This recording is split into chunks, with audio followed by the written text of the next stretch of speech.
Welcome to an investigation of data sources that show student success from participation in career and technology student organizations. Brought to you by Bart Taylor. Current career and technology programs in Texas are eligible to receive weighted funding for students that are considered full-time equivalent, or FTE. In addition to the weighted funding, school districts are eligible to receive an additional $50 for each FTE student if they are enrolled in advanced CTE courses that acquire 3 or more credits in a coherent sequence. Pretty much districts receive 35% more funding for CTE students than for a regular core academic student. Career and technology education budgets a large portion of their weighted funding into student travel for participation in career and technology student organizations, or CTSOs. With an increasing participation in CTSOs, budgets are skyrocketing. The questions I wanted to investigate are: is there data to support spending money on CTSOs? Do CTSOs make students more successful? Do CTSOs support college and career readiness? Is there a method of program evaluation for current CTE programs or CTSOs? And why is there such a focus on CTSOs? The terminology that's covered in this project are CTE, which is Career and Technology Education, which offers programs in a sequence of courses that provide students with coherent and rigorous content that prepares for future education in careers of current or emerging professions. CTSO is a career and technology student organization, which is essentially a club that's associated with a CTE program. PBMAS is the Performance-Based Monitoring Analysis System, which is an automated data system that reports annually the performance of a school district. And finally, the Perkins Funding, which is a federal act established to improve career and technology education through direct funding to these programs. Some of the current CTSOs in Texas are FFA, which used to stand for Future Farmers of America, but now is simply FFA. There is Skills USA, which embodies contests for all of the trade areas in career and technology education and is not specific to one area. BPA, which is the Business Professionals of America. HOSA, Health Occupation Students of America. FCCLA, which is the Family, Career, and Community Leaders of America. DECA, TAFE, which is the Texas Association of Future Educators, and TSA, which is the Texas Technology Student Association. To understand the need to investigate the funding for CTSOs in career and technology education, we need to understand the skills gap that is affecting the American economy. Employers are having a difficult time filling jobs, and there is a current gap between skills applicants possess and the skills required for employment. Nearly 8% of those under the age 25 who have a 4-year degree cannot find a job. Also, with the looming retirement of the baby boomer generation, there's going to be a large gap of qualified and skilled workers to fill those jobs, since college readiness has been pushed in the past few generations. 75% of employers believe they can afford to be selective in the offers they make to potential employees due to the current high rate of unemployment. And 35% actually believe they can pay people less because of the unemployment rate. The Career Builder website states that in an atmosphere of seemingly unlimited choices, many young people are faced with making a career selection that only seems adequate and hoping for the best. Children are often told that they can be anything when they grow up. And high school seems like it's a logical time for people to receive counseling about their job paths, yet only 25% of polled job seekers reported receiving career pathing in high school, and 41% said they wish they'd have received more guidance. So let's hear what Mike Rowe has to say about the skills gap. Well, everybody talks about high unemployment. High unemployment's obviously a big problem, but it seems to me that the real problem is the skills gap, because the skills gap shows us that there are opportunities available, millions of them, in fact, and the problem seems to be that those opportunities don't get celebrated the same way the opportunities that come with a 4-year degree get celebrated. This has been going on for decades, I think. There's a lot of bad advice out there, and kids hear the same steady message over and over and over and over and over and over again, right? A 4-year degree is your best path to happiness, but maybe that's not true.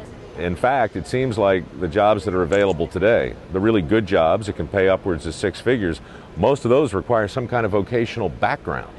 right? And while that's a fact, we discourage a vocational background at the same time. So we're kind of disconnected from all of that, in my opinion. And it seems to me if we want to close the skills gap, we have to start valuing something in a different way. We have to start celebrating hard work and smart work at the same time. And we have to start looking at that space between blue collar and white collar as the gap into which all these jobs have fallen. We need to close that gap, and we need to start celebrating the opportunities that are available right now, today, in my humble opinion.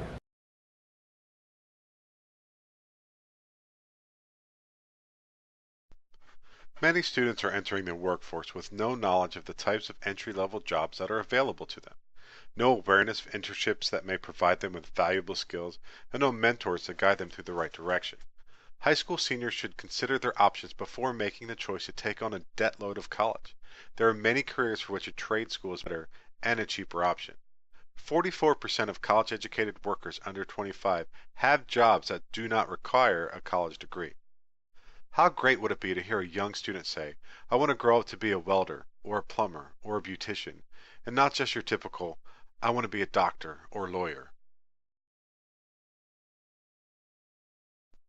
Finding people with the required skills is only part of the equation. Respondents are also looking to develop their current talent in order to close the skills gap and outperform their competition. Current deficiencies include inadequate problem-solving skills, followed by the lack of basic technical training and adequate basic employability skills. Notably, inadequate math, reading, and writing skills weren't seen as being as serious as other concerns. So why focus on the skills gap? Well, the skills gap shows the importance of current technology education because CTE is answering the call to help this economic crisis. When we look at the growing issues facing the nation's economy and how it affects CTE, budgeting does come into play. This ultimately begs the question as why is so much money spent on CTSOs? I decided to conduct interviews to help discover what data was available to support the value in funding CTSOs. In addition to the data I would get from the local level, I was intrigued as to what data I would find at the state level, so I reached out to TEA and to state CTSOs. I first interviewed Judy McLeod, our former Director of Current Technology Education in College Station ISD. I then interviewed Karen Ferguson, the current Director of Current Technology of College Station ISD. I then interviewed Dr. Matt Clark, the current Director of Current Technology Education in Magnolia ISD, then David Reynolds, the current CTE Director of Bryan ISD. I was able to get in touch and interview Janet Connor, the Executive Director of Skills USA Texas, and then finally John Ellis, the statewide CTE Coordinator of the Texas Education Agency. The questions that I asked during the interview were, what are the current types of data available for CTE? What are the current types of data collected on CTSOs? Are there any data measurements for student success in CTE? Are there any data available for dropout rate or students entering college or post-secondary education? What are your thoughts on a way to collect this data? Do you think CTSOs affects student success? I first interviewed Judy McLeod, who is the former Director of Career Technology for College Station ISD. I had to interview her because she was an expert and a leader in CTE education in Texas for so many years. But when I asked her the question, she first responded, how do you measure the experience of students in CTE and in a CTSO? It's putting numbers versus what's in the heart. She did inform me about the PPMAS system, where CTE students are coded a 0 to 2, and students that are coded R2 do generate the weighted funding needed to fund career and technology programs. She said there was no CTSO-specific data that College Station ISD would collect, not even participation numbers. But she said it is a tricky slope because there is state money versus federal money that's in the career and technology budget, and it all has to be accounted for. But there's no data to back up what we're spending it on and why. There are benefits of CTSOs, but they cannot be measured over time because the value is evident in the success stories that CTSO students possess.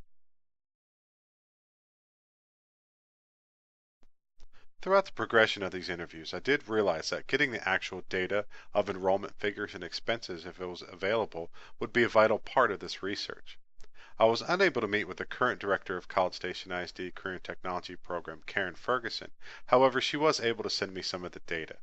She said that College Station ISD currently has 2,504 students enrolled, and out of those, 673 are enrolled in CTSOs. She started collecting student enrollment data last year. Out of those expenses for career and technology education, $199,000 about is spent on CTSO expenses, which she stated roughly was 29% of the budget of career and technology education, which could be a possible data error because I don't know if payroll was in that consideration or not.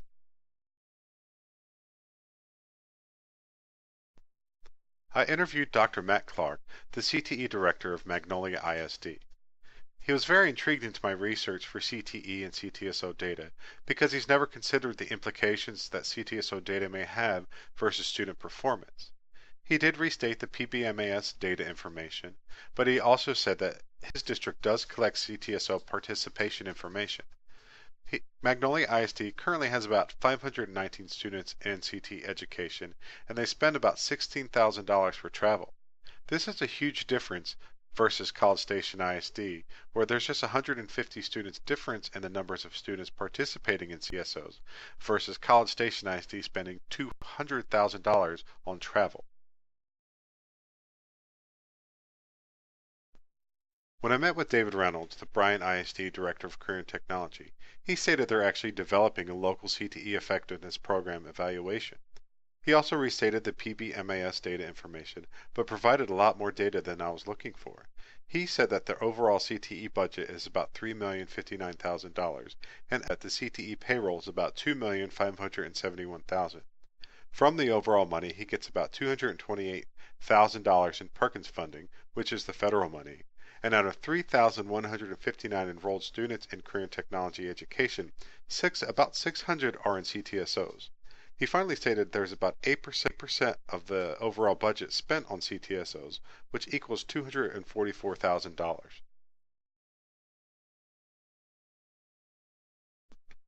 I got to interview Janet Connor, the Executive Director of Skills USA Texas, and she stated that there's value in CTSOs and there's a link to student success, such as dropout rate. However, there's no tangible data to support this. CTSOs also link leadership skills as well as hands-on application from the curriculum that they get in their CTE courses. But she again stated there's no direct data that's reported to the state or nationally. But CTSO participation and membership enrollment can be acquired, but again, it's not reported. And Skills USA does receive Perkins funding, so they are supported from that federal grant. I finally got to meet with John Ellis, the statewide CTE coordinator from the Texas Education Agency. He verified all the data that I found so far and restated the PBMAS data information, and he also verified the qualifications that a district has to go through to receive Perkins funding. He stated that TEA does require the CTSO membership enrollment figures because it's used to figure out the allotment of $350,000 that is funded to CTSOs directly from TEA. Most of that funding is used to pay for the executive director's salary, and he also stated that there's testing reports that do show student CTE performance, however there's no correlation to support if that student participates in a CTSO. After my initial interviews and research, there were a few things that come into consideration. CTE budgeting does not consider what is spent from a local CTSO activity fund, meaning if a club has a school fund set up to pay for registration fees, that's not integrated into the overall budget. CTE budgeting does not consider national travel. For example, when CSISD sent 44 students to Louisville, Kentucky this past summer, $48,000 was spent to send students there.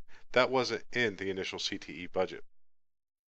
There's also membership enrollment that's skew, such as FFA, where students seem like there's a high enrollment, but a district pays a flat fee for students in the district to be in FFA. And so the actual number of kids participating in FFA versus the number of membership is a little different. CTSOs are also large enough to hire executive directors into full-time salaried positions, so they are a force in this state. But we also have to prove the value through data. The implications for the local and state levels tell us that because of the amount of money being invested into career and technology education, and CTSOs in particular, there needs to be a way to prove the value in budgeting from these state and federal funding sources. There are also vast discrepancies in the amount spent per district on CTSOs that should be addressed.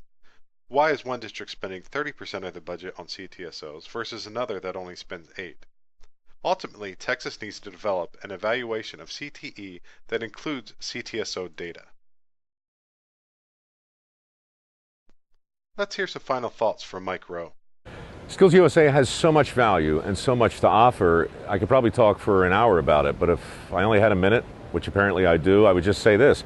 The federal money is all dried up, vocational classes have evaporated from high schools, and somebody has to pick up the slack.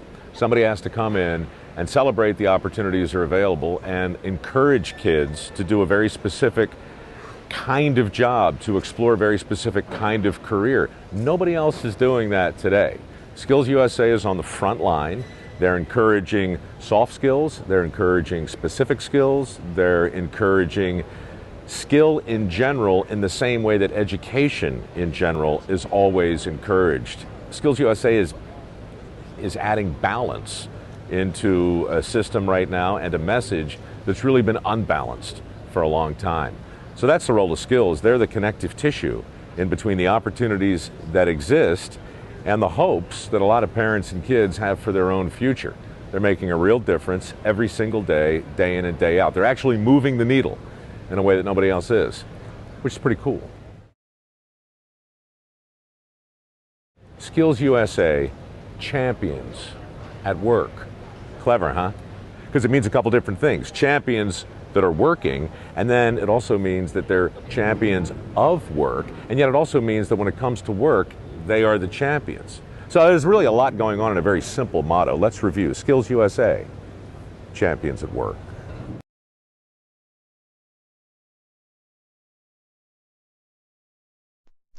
My final thoughts and outlook towards the future of career and technology education is in working with College Station ISD, Bryan ISD, and Magnolia ISD in developing a local system of CTE program evaluation that includes CTSO data. Bryan ISD is already pioneering this work. But I know firsthand that there is extreme value in students being a part of a CTSO. There's a multitude of stories that show success, and these can be shared endlessly. However, how can we transfer this information into tangible, useful data? Thank you for your time and interest in investigating CTSO data.